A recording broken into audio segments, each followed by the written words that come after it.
The emergency klaxon echoed through the corridors of Luna Command as Admiral Hyun-Soo Nam rushed to the strategic center. Around him, officers moved with the controlled urgency of people who knew that lives hung in the balance of their actions. The massive holographic display at the center of the room showed something that made everyone's blood run cold. "Report," Nam ordered as he took his position. "Sir, long-range sensors have detected a massive fleet approaching Earth," reported Commander Ji Woo-yoon, her usual calm shaken by what she had discovered. Over 500 vessels approaching from multiple vectors. Identification? Mixed coalition forces, sir. But that's not the worst part. Ji-woo's fingers trembled slightly as she manipulated the display. They're being led by ships we don't recognize. Ancient designs using technology that doesn't appear in any database. Nam studied the sensor readings with growing alarm. The unknown vessels were massive, easily 3 times the size of the largest human battleship. More troubling, they seemed to be generating energy readings that defied known physics. How long until they reach Earth? 6 hours, sir. The Admiral was quiet for a moment, studying the tactical display. Earth was humanity's homeworld, the cradle of their species. It held 6 billion people and the industrial infrastructure that supported humanity's expansion into space. If it fell, human civilization would be crippled. But it was also defended by the most powerful military force humanity had ever assembled. "Signal Fleet Admiral In-Soo Bay," Nam ordered. "Tell her the defense protocol is now active." While the emergency alert spread throughout human space, something unexpected was happening across the galaxy. The distress call that Earth had broadcast wasn't just reaching human ships. Aboard the biocruiser Harmony's Gift, Dr. Velnara stood before her ship's communication array with tears of determination glowing in her yellow eyes. Around her, 36 Cathari vessels prepared for something their species had never done before. "All ships, this is Dr. Velnara," she broadcast to her small fleet. "The humans saved us when no one else would. Now they need our help. I know we are not warriors, but we have something to offer." The response surprised even her. Dozens of alien voices filled the communication channel, all expressing the same sentiment. The humans had protected them, and now it was time to return the favor. The Cathari bioships began a process that would have amazed human engineers. Their living hulls started to grow additional armor plating, converting their photosynthetic panels into organic protection systems. They weren't warships, but they could serve as mobile shields for the human fleet. Similar scenes played out across the galaxy. The Gentle Traders Union dispatched their entire merchant fleet, their cargo holds filled with supplies and repair equipment. The Harmonious Federation sent their fastest ships carrying medical personnel and emergency equipment. Even species that had never met humans began moving toward Earth, drawn by reports of the race that protected others. But the most surprising response came from the Sanctuary Worlds, a group of refugee planets that had been established for species fleeing persecution. Their message was simple. The humans gave us hope. We will not let them stand alone. Fleet Admiral In-Soo Bay stood on the command bridge of the massive battleship Soul's Vengeance, watching as Earth's defense fleet took position around humanity's homeworld. She was an older woman with steel-gray hair and eyes that had seen more battles than most people could imagine, but even she had never faced anything like this. "Fleet status?" she asked. 37 capital ships, 115 cruisers, and 300 destroyers and frigates, reported Captain Kyung-ho Shin from the Fleet Coordination Station. "All weapon systems fully charged, all crews at battle stations. And our allies? That's where it gets interesting, Admiral. We're showing over 800 non-human vessels approaching Earth.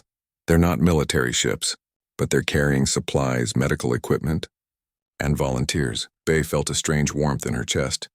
Humanity had spent months protecting other species, never asking for anything in return. Now, when Earth itself was threatened, those same species were coming to help. "Signal all human ships," she ordered. "We hold the line here. Whatever comes through that hyperspace jump, we stop it cold." The enemy fleet dropped out of hyperspace in perfect formation, their ships arranged in battle groups that spoke of ancient military discipline.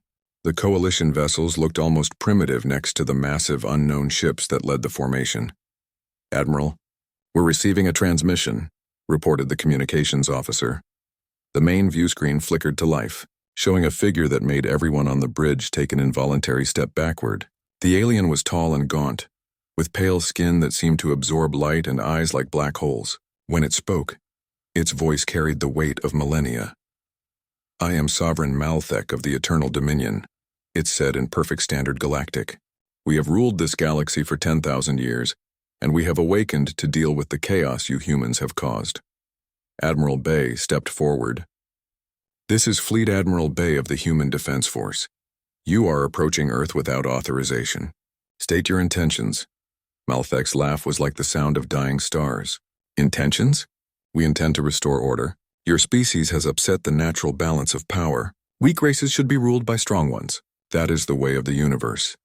"Not our universe," Bay replied firmly. "Then we will educate you." The battle began with a display of power that shocked both fleets. The Eternal Dominion ships unleashed weapons that seemed to tear holes in reality itself. Dark energy beams that consumed everything they touched. Several human ships simply disappeared, erased from existence by technology beyond current understanding. But humanity had learned something important over the past months of fighting. They were very good at adapting to new threats. "All ships, evasive maneuvers," Bay ordered. "Don't let those dark beams lock onto you. Use maximum mobility." The human fleet scattered like a school of fish, their ships moving in patterns too complex for the ancient aliens to predict. The Dominion had expected another static battle like the ones they had fought millennia ago. Instead, they found themselves facing an enemy that refused to stay still long enough to be targeted effectively. Captain Do-Won Kim, now commanding the heavy cruiser Thunder's Revenge, led his squadron in a daring attack on one of the massive Dominion ships. "All weapons concentrate fire on their forward sections," he ordered. Human railguns and particle beams struck the alien vessel, but their weapons seemed to have little effect on the strange hull material. However, Do-Won noticed something important. The ship's weapons stopped firing while it was under attack. "All ships, this is Admiral Bay," came the fleet-wide broadcast. "Their weapons need time to recharge between shots. Hit them hard and fast during their reload cycles." The human fleet began a coordinated assault unlike anything the galaxy had ever seen. Instead of standing in formation and trading broadsides, they moved like a swarm of deadly insects, striking at the enemy's weak points and disappearing before the massive ships could respond. But the battle was far from over. The coalition fleet, emboldened by their ancient allies, began their own assault. Hundreds of enemy ships engaged the human defenders while the Dominion vessels provided devastating covering fire. That's when the galaxy's other species arrived. "Admiral, I'm reading massive hyperspace signatures," reported Captain Shin. "Multiple fleets dropping out of jump." The view screen showed something that brought tears to hardened military officers' eyes. Hundreds of alien ships appeared around Earth, not as conquerors but as defenders. The biocruisers of the Cathari moved to shield damaged human vessels with their own hulls. Trader ships from dozens of species formed supply lines, keeping the human fleet armed and repaired. Medical ships stood ready to rescue survivors from any damaged vessel. "Human or alien," Dr. Velnara's voice came over the communication system. "Human fleet. This is the Alliance support group. We may not be warriors, but we will not let you face this alone." The sight of hundreds of different species working together to defend Earth had an unexpected effect on the Dominion forces. Sovereign Malthek stared at his tactical display in confusion. "This is impossible," he whispered. "Species don't cooperate like this. They compete, they conquer, they submit. This unity should not exist." But it did exist, and it was winning. The combined human and alien fleet began to turn the tide of battle through sheer determination and cooperation. Human tactical expertise combined with alien technology created weapons, systems more effective than anything either group could have produced alone. The Cathari ships had modified their hulls to generate energy fields that enhanced human weapons. Trader vessels had been converted into mobile repair platforms that could fix battle damage in minutes. Medical ships with multi-species crews worked frantically to save lives regardless of what planet those lives came from. Captain Sira, commanding her battle cruiser in the thick of the fighting, watched as a damaged Cathari vessel moved between her ship and an incoming dark energy beam. The alien ship was destroyed instantly, but her crew was saved. "All ships concentrate fire on the Dominion flagship," she ordered, her voice thick with emotion. "Make their sacrifice count." The Galactic Council chamber was a massive sphere floating in space above the neutral world of Nexus Prime. Representatives from 300 different species gathered in the circular seating arrangement, their various forms creating a rainbow of alien life. But today, all attention focused on the small delegation of humans sitting in the newcomer section. Admiral Hyun-Soo Nam sat perfectly still in his dress uniform, flanked by Dr. Vel Nara and Commander Jae-Hyun Lim, the human diplomatic officer. Around them, the chamber buzzed with nervous conversation. In dozens of languages, as species debated the human question. The assembly recognizes the representative from the Kethari Botanical Institute, announced the speaker, a floating jellyfish-like creature whose translator gave its voice a formal tone. Belnara rose gracefully, her tall plant-like form commanding attention. When she spoke, her words were broadcast throughout the galaxy. Honored delegates, 3 weeks ago my research vessel was attacked by Vactor raiders. We were helpless, facing death or slavery. Then a human ship appeared. She activated a holographic display showing the battle footage. These humans could have ignored our distress call. They could have fled when they saw the odds against them. Instead, they fought impossible odds to save strangers they had never met. The chamber was silent as the footage played, showing the Iron Thunder battling 3 Vactor warships. Many delegates had already seen the recordings, but watching it again drove home the incredible disparity in numbers and the humans' casual competence in combat. Since that day, Velnara continued, human ships have responded to 47 distress calls across the galaxy. They have rescued civilians from pirates, protected merchant convoys from raiders, and evacuated entire colonies from natural disasters. They ask for nothing in return, except the chance to help. She gestured toward Admiral Nam. I formally request that the Galactic Council recognize humanity's right to operate as protectors. Under the ancient accords, the chamber erupted in debate. Representatives shouted in various languages while translation systems struggled to keep up. Some species cheered, others argued, and a few looked genuinely frightened. The assembly recognizes the representative from the Vactor Syndicate, the speaker announced. A scarred alien in military dress stood up, his voice harsh with anger. These humans are dangerous warmongers who have declared war on lawful commerce. They have destroyed over 100 syndicate vessels and disrupted profitable operations across 17 sectors. Admiral Nam rose to his feet. We have responded to distress calls from species under attack. If your idea of lawful commerce includes slavery and murder, then yes, we will disrupt it every time. You cannot police the entire galaxy, the Vactor representative snarled. Watch us, Nam replied calmly. Commander Lim stepped forward. He was a young man with careful eyes and a diplomat's training, but his voice carried steel. We propose the Deathworlder doctrine. Humanity will protect peaceful species from aggressive action, but we will not interfere in internal politics or territorial disputes between equals. And who decides what constitutes aggression? Demanded the representative from the Korth Empire. The victims, Lim replied simply. When someone sends a distress call, we will respond. The debate continued for hours. Some species praised humanity's actions, while others worried about the implications of allowing one race to become the galaxy's unofficial police force. The aggressive species were united in their opposition, but they were beginning to realize something troubling. It didn't matter what the council decided. The humans were going to do what they thought was right regardless of official approval. While the political debate raged, the real war was being fought across space. The defeat of the Vactor Armada had triggered a massive response from aggressive species throughout the galaxy. They had formed what they called the Anti-Deathworlder Coalition, determined to eliminate the human threat before it could spread. Captain Seira O stood on the bridge of the battlecruiser Dagu's Hammer, watching sensor readings with growing concern. Her ship was part of a small human force defending the Kethari homeworld against an incoming fleet of 200 enemy vessels. Status report, she ordered. 15 human ships against their 200, reported Lieutenant Commander In Hai, Cho from the tactical station. Mix of Vactor, Korth, and Bloodfang vessels. They'll be in weapons range in 6 hours. Sarah was a veteran captain with 20 years of experience, but she had never faced odds like this. The Kethari homeworld held nearly 1 billion peaceful plant beings who had no weapons and no way to defend themselves. If the human fleet failed, it would be genocide. Communications from the other ships? She asked. Captain Dongjun Park on the Incheon's Wrath reports ready for combat. Captain Mi-Young Lee on the Ulsan's Pride is requesting permission to conduct forward reconnaissance.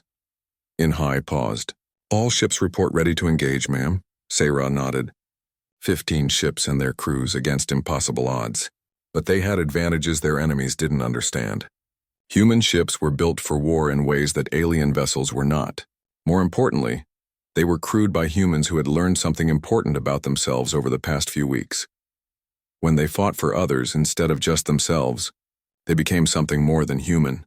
Signal all ships, she ordered. We hold the line here. No one gets past us to the planet. The battle began 6 hours later when the enemy fleet dropped out of hyperspace. 200 warships against 15 seemed like overwhelming odds to any sane observer. But the humans had stopped being sane weeks ago. Captain Park's destroyer opened the fight by launching a spread of modified torpedoes that looked like standard ordnance but had been equipped with experimental AI guidance systems.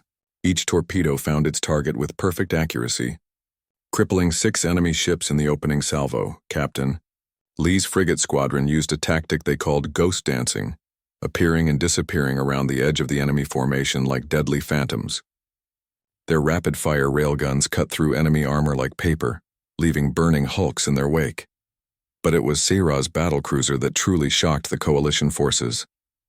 The Dagu's hammer was equipped with experimental weapons that pushed the boundaries of known physics. Her main guns fired streams of accelerated particles that could punch through any known armor, while her defensive systems created energy fields that deflected incoming fire. Impossible, screamed the coalition commander as his flagship's weapons failed to penetrate the human ship's defenses. Nothing can absorb that much energy. He didn't understand that human military technology was designed by a species that had spent millennia fighting wars against itself. Every human weapon was built to destroy other human weapons, and human defenses were designed to stop human attacks.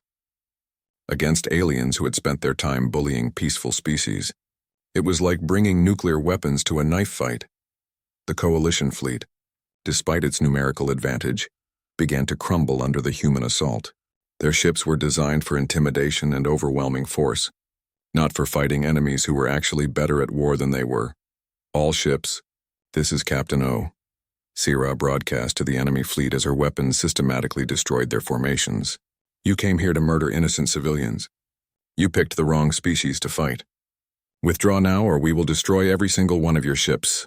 The coalition commander looked at his tactical display. In 30 minutes of combat, he had lost 60 ships while the humans had barely taken damage. His remaining vessels were scattered and demoralized, facing an enemy that fought like natural disasters given intelligence and malice. Signal retreat, he ordered bitterly. All ships withdraw immediately. As the coalition fleet limped away into hyperspace, Sayra allowed herself a moment of satisfaction. They had held the line. The Kethari homeworld was safe, but similar battles were raging across the galaxy. Human ships were spread thin, racing from crisis to crisis as aggressive species tested their resolve. Reports flooded in from dozens of star systems. Captain Junho Kim's squadron had saved a mining colony from Bloodfang raiders. Commander Yejin Park's task force had stopped a Korth tribute fleet from enslaving an entire species. Captain Wu Jinli had destroyed a pirate base that had terrorized peaceful traders for decades. Each victory inspired more distress calls. Every species that had ever been oppressed or threatened was suddenly sending desperate messages to human space, begging for protection. Back in the council chamber, the debate was reaching its climax. The representative from the Harmonious Federation stood to speak. We have heard many arguments today, she said in her musical voice, but we have also seen the results. For the first time in galactic history, aggressive species are afraid to attack peaceful ones. The humans have done something we thought was impossible. She gestured toward Admiral Nam. They have given hope to those who had none. They have shown that strength can be used for protection instead of conquest. The Federation supports recognition of humanity's protection rights. One by one, other peaceful species voiced their support. The aggressive species continued to object, but their protests sounded increasingly desperate as they realized the tide was turning against them. Warlord Grakthar stood on the command bridge of his flagship, the Blood Harvester, and watched as ship after ship dropped out of hyperspace to join his growing armada. The massive Vactor warships arranged themselves in perfect formation, their dark red hulls gleaming under the light of the distant star. 237 ships now assembled. Warlord, reported his tactical officer Vectar. The smaller alien's voice carried the respect that all Vector showed their superiors, mixed with excitement for the coming battle. Excellent, Grakthar growled, his voice like grinding stone. He was larger than most of his species, with thick gray hide scarred from dozens of battles. His small black eyes studied the tactical display with predatory intelligence. And our allies? The Korth Empire has provided 43 vessels. The Bloodfang Raiders have sent 18 of their fastest ships. The Scar Collective has contributed 31 heavy cruisers. Grakthar smiled, showing rows of sharp teeth. Over 300 warships against a handful of humans. This will be the shortest war in galactic history. But the warlord had made a critical error. He had focused so much on gathering ships that he had ignored intelligence reports about human capabilities. To him, the defeat of 3 Vector vessels was just bad luck. He couldn't imagine that a single human ship was actually superior to his own forces. What is our target? Vector asked. The humans are protecting a merchant convoy near the Kalar system. Only 3 escort ships against our entire armada. We will destroy them completely and broadcast the footage across the galaxy. Every species will see that even these Deathworlders can be crushed. What Grakthar didn't know was that the human convoy had 2 of the most experienced captains in the fleet. Captain Young-Sik Han of the destroyer Busan's Fury was a veteran of the Centauri Rebellion, known for his creative tactics and stubborn refusal to retreat. Commander Yunji Song of the frigate Rising Sun had earned 3 commendations for valor during the pirate wars and was famous for turning impossible situations into victories. The convoy itself consisted of 12 merchant vessels carrying medical supplies to a plague-stricken colony world. The ships were large and slow, loaded with medicine and equipment that could save millions of lives. Abandoning them was not an option. 15 enemy ships dropping out of hyperspace, reported Lieutenant Haewon Kim from the sensor station aboard the Busan's Fury.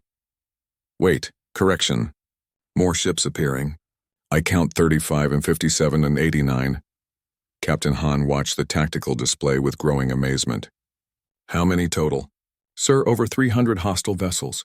This looks like the entire Vector sector fleet, plus ships from at least 3 other species. Han was quiet for a moment, studying the overwhelming enemy force. Then he activated the communication system. All ships, this is Captain Han. We have a problem. We noticed, came the dry reply from Commander Song aboard the Rising Sun. I assume retreat is not an option? The convoy is carrying medical supplies for the Kepler colony plague outbreak. If we run, 6 million people die. Then we don't run, Song replied simply. What's your plan? Han looked at his crew. They were outnumbered 100 to 1, facing the largest hostile fleet anyone had ever seen. In any sane universe, they should have surrendered or fled immediately, but humans were not known for sanity. We're going to use the merchant ships, Han announced. Turn the convoy into a fortress. Sir? Lieutenant Kim looked confused. The merchant vessels have heavy cargo holds and thick hulls. We're going to link them together and use them as cover while we conduct hit-and-run attacks on the enemy fleet. Commander Song's voice came over the comm. That's completely insane. Do you have a better idea? Actually, no, I like it. Let's make them come to us. The next hour was a masterpiece of improvised engineering. Human crews worked frantically to connect the merchant ships with docking tubes and power cables, creating a makeshift space station in the middle of nowhere. The cargo holds were emptied and converted into weapons platforms. Mining equipment became improvised missiles. Food processors were turned into decoy signal generators. The Vector watched this activity with confusion and amusement. What are they doing? Grakthar demanded. They appear to be fortifying their position, Vector replied uncertainly. Using civilian ships as defensive structures? Impossible. No one would use valuable cargo vessels as military assets. But that was exactly what the humans were doing. They had learned long ago that in desperate situations, everything was a weapon and every position could be defended if you were creative enough. When Grakthar finally ordered the attack, he expected quick victory. 300 warships against 3 escorts and some converted cargo haulers should have been over in minutes. Instead, he got the shock of his life. The human ships didn't fight like anything in the galactic military database. Instead of staying in formation, they split up and began hit-and-run attacks on the edge of the Vector formation. Captain Han's destroyer would appear, unleash a devastating barrage of railgun fire, then disappear behind the merchant ship fortress before the enemy could respond effectively. Commander Song's frigate was even more aggressive. Her ship was smaller and faster than the destroyer, and she used that speed to dart in and out of the enemy formation like an angry wasp.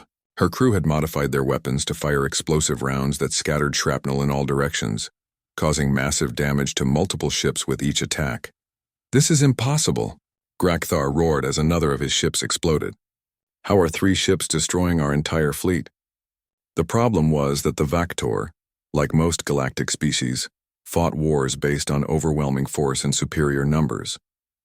They had never encountered an enemy that used guerrilla tactics, psychological warfare, and pure creative insanity as primary weapons. The humans, meanwhile, were having the time of their lives. They had turned a hopeless situation into an elaborate game of 3-dimensional hide-and-seek, using the merchant ships as bases for increasingly creative attacks. "Engineering to bridge," came Taeho Park's voice over the Busan's Fury's internal comm. "I've rigged the cargo containers to explode on command.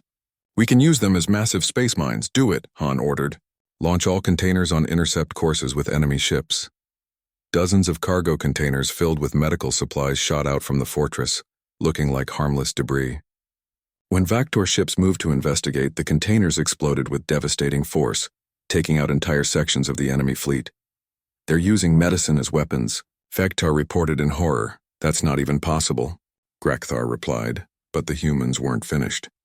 Commander Song had discovered that the enemy ships used a standard formation that left them vulnerable to a specific kind of attack. Her frigate began a series of precision strikes that caused the Vactor ships to crash into each other as they tried to avoid her fire. Within 3 hours, the largest fleet ever assembled by the Syndicate was in complete chaos. Ships were fleeing in all directions, their commanders unable to understand how they had been defeated by 3 human vessels and some converted cargo haulers. "All ships, withdraw," Grakthar finally ordered. "We retreat." But the humans weren't done sending their message. As the enemy fleet fled, Captain Han activated the emergency broadcast system. "This is Captain Han of the Human Confederation Navy." His voice echoed across every communication frequency. "To all species listening to this transmission, the human fleet will respond to any distress call anywhere, anytime. We don't care how many ships you have or how tough you think you are. If you attack peaceful people, we will find you and we will stop you." The message was received by monitoring stations across the galaxy. Within hours, dozens of oppressed species began sending secret messages to human space, begging for protection against their own oppressors. More importantly, aggressive species throughout the galaxy began to realize that these humans were not like other races. They didn't fight for territory or resources. They fought for principles, and that made them infinitely more dangerous than any normal enemy.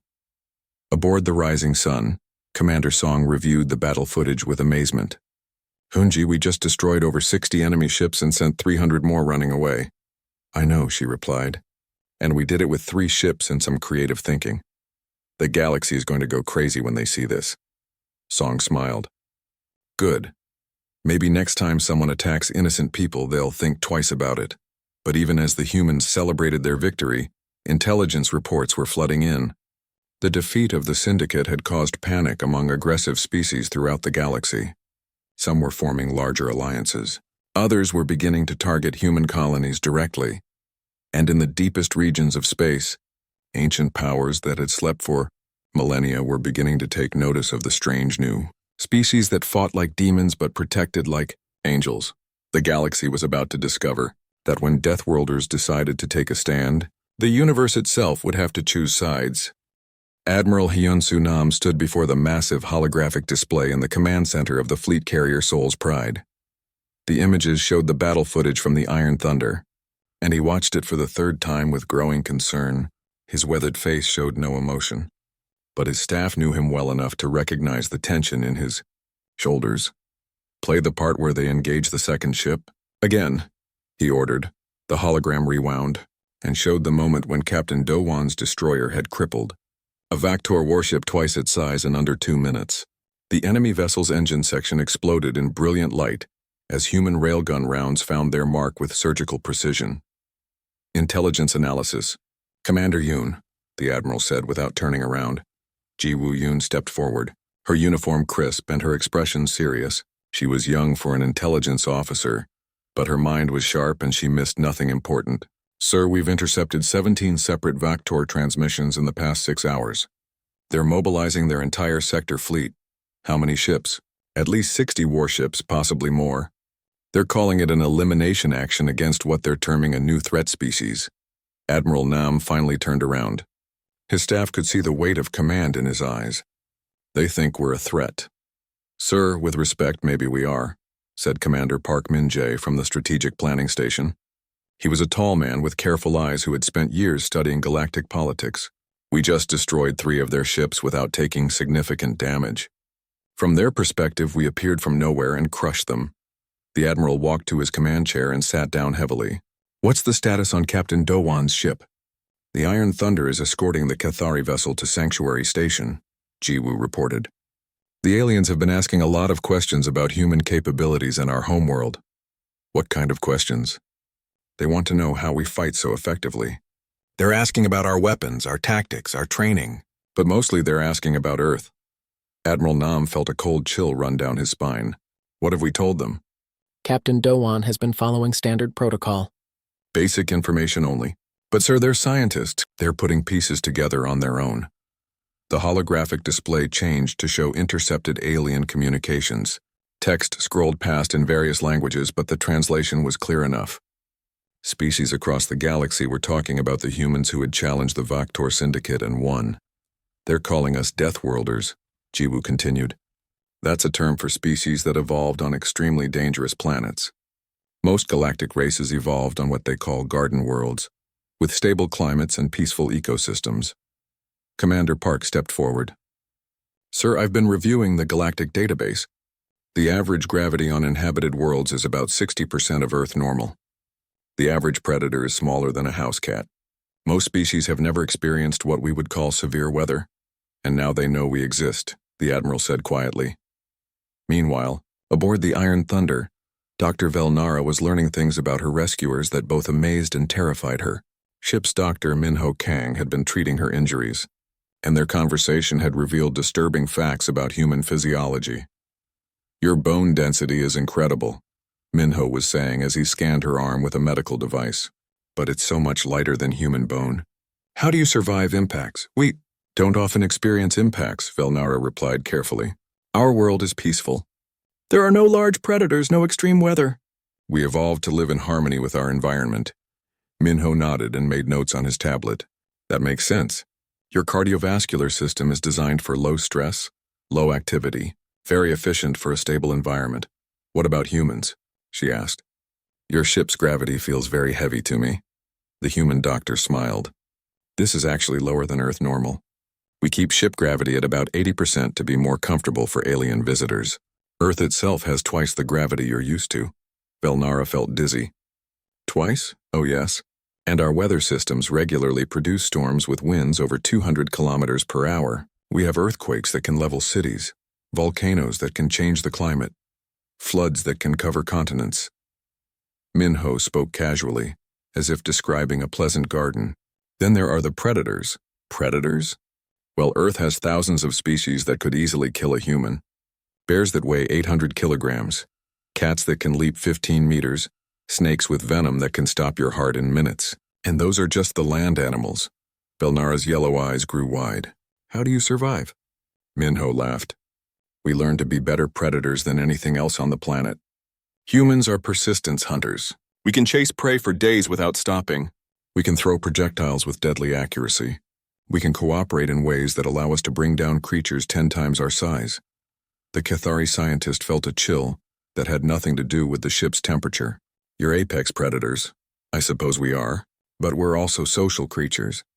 We protect our pack, our tribe, our family. When we see someone in danger, our instincts tell us to help them. Even strangers, especially strangers.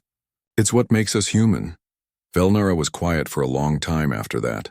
She began to understand why the human soldiers had moved with such confidence during the rescue. They weren't just trained fighters. They were born killers who had chosen to use their abilities to protect instead of destroy. The news spread through the galactic communication networks like wildfire. The Cathari Botanical Institute released Velnara's initial report, and it changed everything. Species that had never heard of humans suddenly knew that the galaxy contained a race of Deathworld predators who fought like demons but acted with compassion. Reactions were mixed. The peaceful species were amazed and grateful. The Gentle Traders Union sent a message of thanks for protecting their Cathari colleagues. The Harmonious Federation offered to establish trade relations. Dozens of smaller species began asking for human protection against various threats. But the aggressive species were alarmed. The Vactor Syndicate wasn't the only group that profited from attacking weaker races. The Korth Empire, which specialized in forced tribute collection, began mobilizing their fleets. The Bloodfang Raiders, who had terrorized the Outer Rim for decades, started forming alliances with other predator species. Most concerning of all, several major galactic powers began to see humans as a potential threat to their own expansion plans. On the bridge of the Iron Thunder, Captain Dowan received a priority message from Fleet Command. He read it twice before calling his senior staff together. Orders from Admiral Nam, he announced. We're to proceed to Sanctuary Station as planned, but we're now considered to be operating in a potential war zone. War zone? Bora asked. With who? Everyone, apparently. Dowan showed them the intelligence report. The Vactor are mobilizing everything they have. Several other aggressive species are forming an alliance, and some of the major powers are making threatening noises about maintaining galactic stability. Tejo looked up from his engineering station. So we saved some scientists and accidentally started a war? Looks like it, Sujin cracked her knuckles. Well, if they want a war, they picked the right species to fight. That's exactly the attitude that got us into this situation, Dowan replied. But he was smiling when he said it. Dr. Velnara, who had been listening from her position near the science station, spoke up quietly. Captain, there's something you should know. My people have sent a message to the Galactic Council. We're formally requesting human protection under the Ancient Accords. Dowan frowned. What are the Ancient Accords? An old treaty that allows peaceful species to request protection from capable military powers. If the Council approves it, humanity would become our official protectors. And if they don't approve it, Velnara's yellow eyes glowed brighter. Then we'll ask you anyway. My people have seen what humans can do. We've also seen who humans are. We trust you more than any species we've ever encountered. The bridge was quiet for a moment. Then Bora spoke up. Captain, we're receiving multiple distress calls. 7 different species, all under attack by various raider groups. Dowan looked at his crew. They were just one ship with limited supplies and no backup. But there were people out there who needed help.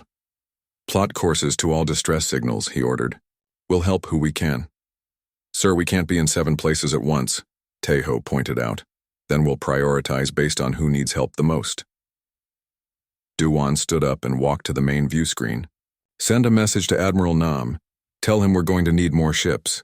As the Iron Thunder changed course toward the nearest distress signal, none of them fully understood what they had started. But they were beginning to learn that when Deathworlders decided to protect the innocent, the galaxy would never be the same again. The first Vactor ship opened fire with everything it had. Bright red energy beams cut through space toward the Iron Thunder, but the human destroyer was already moving.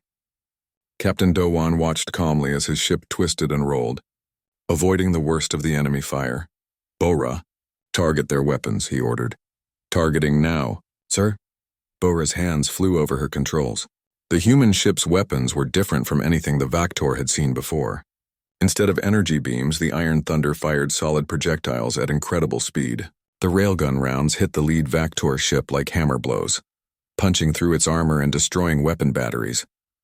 The Vactor commander couldn't believe what he was seeing. His ship was heavily armored and designed to withstand typical energy weapons. But these kinetic rounds were something else entirely. They didn't just damage his ship, they destroyed everything they touched. Return fire. Destroy them! He screamed at his crew. The 3 enemy ships spread out and began a coordinated attack. Energy beams filled the space around the Iron Thunder, but the human ship seemed to dance between them. Its pilot was using tactics the Vactor had never encountered before. Tejo, I need more power to the engines, Dowan called out.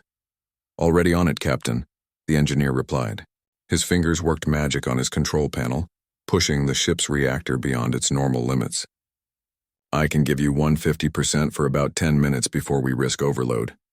That'll do. Duwan turned to his tactical officer. Bora, concentrate fire on ship number 2. Take out their engines first. The Iron Thunder spun around and unleashed a full barrage at the second Vactor warship. The railgun round struck the enemy's engine section, causing a massive explosion. The Vactor ship began to drift, powerless in bleeding atmosphere. Impossible, whispered the Vactor commander. They're just one ship. But the humans weren't finished. Sujin Choi had been waiting for her moment, and now it came. Captain, the damaged alien ship has been boarded. I'm reading Vactor life signs inside their vessel. How many Marines do you have ready? Duwan asked. 12, sir. Full combat gear. Take them over there and clear out those borders. Save the survivors, Sujin grinned. Yes, sir. The human Marines launched from the Iron Thunder in small, fast shuttles. Sujin led the first team personally, her rifle ready and her armor systems active. She had trained for this kind of fighting all her life, and she was very good at it. The shuttle docked with the dying Cathari vessel, and Sujin's team moved inside. The bioship's corridors were unlike anything in human construction, with living walls that pulsed with faint light. But the Marines adapted quickly. They had trained to fight in all kinds of environments. Movement ahead, reported Corporal Jin Woo Seo over the comm system. 6 Vactor soldiers armed and moving toward what looks like the bridge. Copy that. Team 2, flank them from the left. Team 1, we go straight up the middle. Sujin checked her weapon one more time. Remember, we're here to save the aliens, not to be heroes. Fast and clean. The Marines moved like ghosts through the alien ship. The Vactor boarders never knew what hit them. Human combat training was designed for fighting other humans. And humans were the most dangerous predators in the known galaxy. Against aliens who had spent their lives bullying peaceful species, it wasn't even a fair fight. Bridge secured, Sujin reported 5 minutes later. We have 12 alien survivors, all alive but injured. The boarders have been neutralized. Casualties? Duwan asked. None, sir. The Vactor weren't expecting real soldiers. Outside, the space battle continued. The Iron Thunder was now facing 2 remaining Vactor ships, but the odds had changed. The human crew worked together like parts of a single machine. Bora's targeting was perfect. Teho kept the engines running at impossible levels, and Dowan's tactics confused and frustrated the enemy. Their third ship is trying to run, Bora reported. Let them go, Dowan ordered. We're not here to start a war. We're here to save lives. The damaged Vactor vessel limped away into hyperspace, carrying news of the encounter back to Syndicate Command. The remaining ship continued fighting, but its commander was beginning to understand that he had made a terrible mistake. These humans fought like nothing he had ever seen. They were aggressive without being reckless, precise without being slow. Every move they made seemed calculated to cause maximum damage while protecting themselves. It was like fighting a natural disaster that could think. Sir, our weapons are down to 30%, his tactical officer reported. Hull breaches on decks 4 through 7. We're losing life support. The commander looked at his displays. His mighty warship was being systematically destroyed by a single human vessel. This was supposed to be an easy raid against helpless scientists. How had it gone so wrong? Signal retreat, he ordered bitterly. All ships withdraw. The surviving Vactor vessels jumped to hyperspace, leaving the humans alone with the damaged Cathari research ship. Aboard the Gentle Dawn, Velnara stared at the human soldiers who had saved her life. They were shorter than her people, with strange pale skin and small eyes, but they moved with a confidence she had never seen before, as if they feared nothing in the universe. Are you injured? Asked the human leader, the one called Sujin. Her voice was surprisingly gentle. We are alive because of you, Velnara managed to say in her careful standard Galactic. Why did you come? Why did you risk your lives for strangers? Sujin looked confused by the question. You were in trouble. Someone had to help. But we are not your people. We can offer you nothing in return. The human marine smiled, and Velnara was surprised to see warmth in her eyes. That's not how it works. When someone needs help, you help them. That's what makes us human.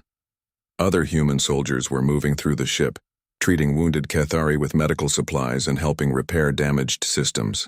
They worked efficiently but gently, as if they understood how frightened the plant-like aliens were. Your ship is badly damaged, Sujin continued. Our captain wants to escort you to the nearest safe port. Is that acceptable? Velnara felt something she had never experienced before. These creatures, these humans, had appeared from nowhere to fight impossible odds for people they had never met. They asked for nothing in return. They even offered continued protection. "Who are you?" she whispered. Sujin tilted her head. "We're from Earth. We're explorers, traders, sometimes soldiers when we need to be. Mostly we're just people trying to make the galaxy a little bit better." But Velnara was beginning to suspect there was much more to these humans than they were saying. The way they fought, the way they moved, the casual way they had destroyed 3 warships while barely getting scratched themselves. She had studied many species in her career as a scientist, but she had never encountered anything like this. "What kind of world created you?" she asked quietly. Sujin's expression grew serious. "A dangerous one. But that's what taught us to protect those who can't protect themselves." As the human shuttles returned to the Iron Thunder and both ships prepared to leave the battle site, neither species fully understood what they had started. The Vactor survivors were already sending reports about the humans back to their superiors, describing weapons and tactics unlike anything in the galactic database. And Velnara was composing her own report, trying to find words to describe the aliens who had risked everything to save strangers, who fought like demons but spoke with kindness, who came from a world so harsh it had created the most dangerous species in the galaxy.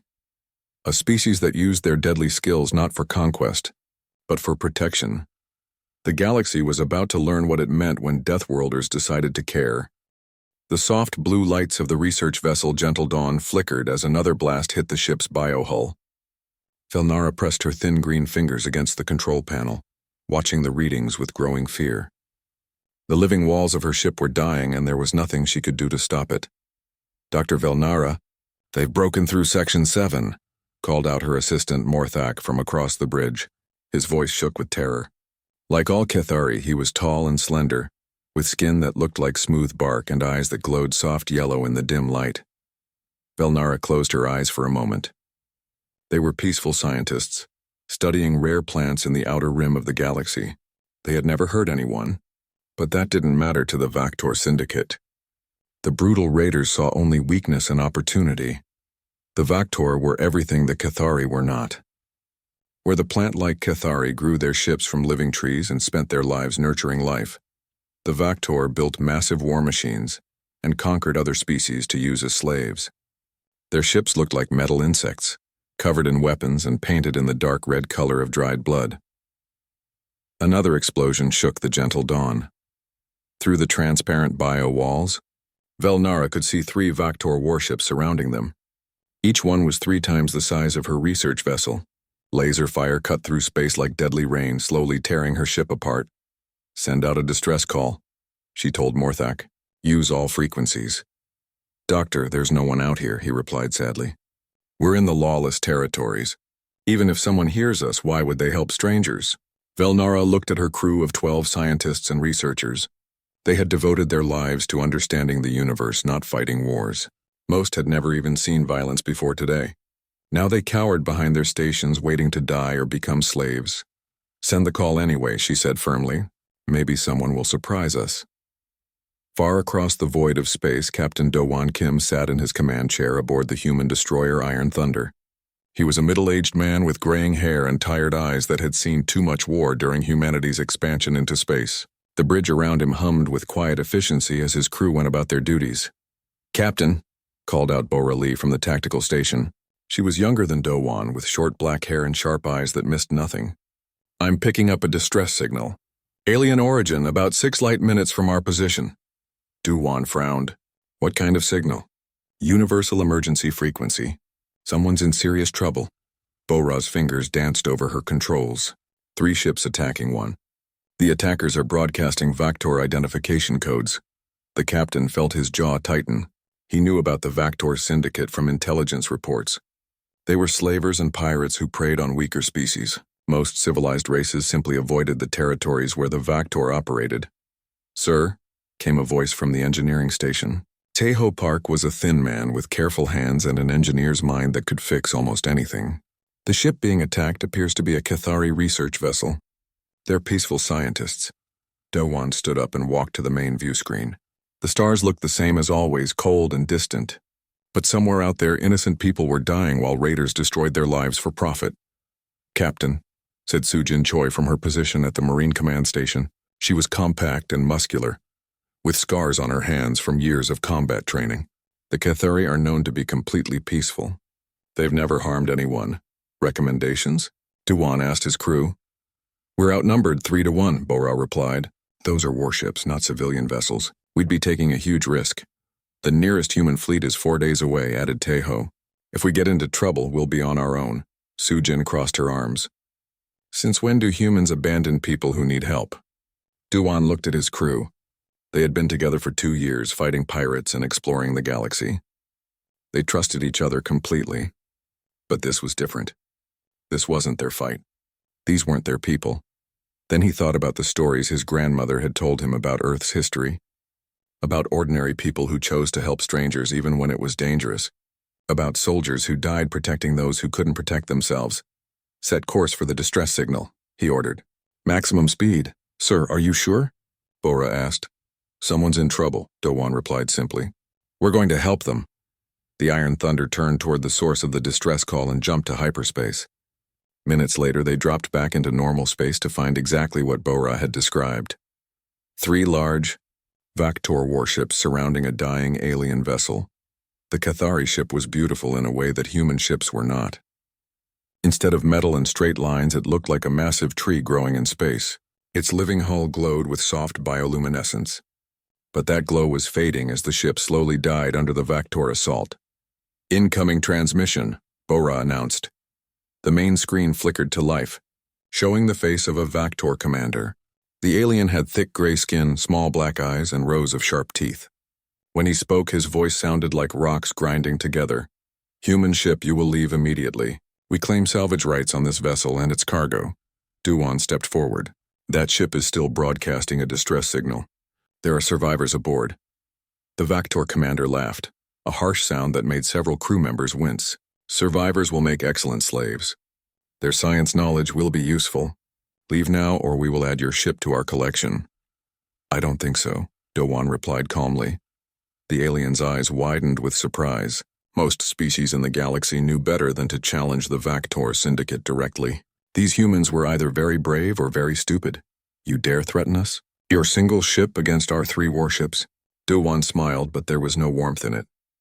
We're not threatening you. We're warning you. Release that ship and leave, or we'll make you leave. The Vactor commander snarled and cut the transmission. Immediately, all 3 enemy ships turned toward the Iron Thunder, their weapons charging for attack. Red alert, Dowan ordered. All hands to battle stations. Sujin prepped the Marines for boarding action. With pleasure, Captain. Sujin replied with a grin that would have frightened the Vactor if they had understood what it meant. Aboard the dying Gentle Dawn, Belnara stared at her sensors in amazement. A single alien ship had appeared and was now facing 3 Vactor warships. The newcomers had identified themselves as human, a species she had heard of but never met. Are they insane? Morthak whispered. Why would they challenge the syndicate for strangers? Belnara didn't have an answer. In all her years of studying different species, she had never encountered anyone willing to fight impossible odds to help people they had never met. She was about to discover what it meant when Deathworlders decided to fight.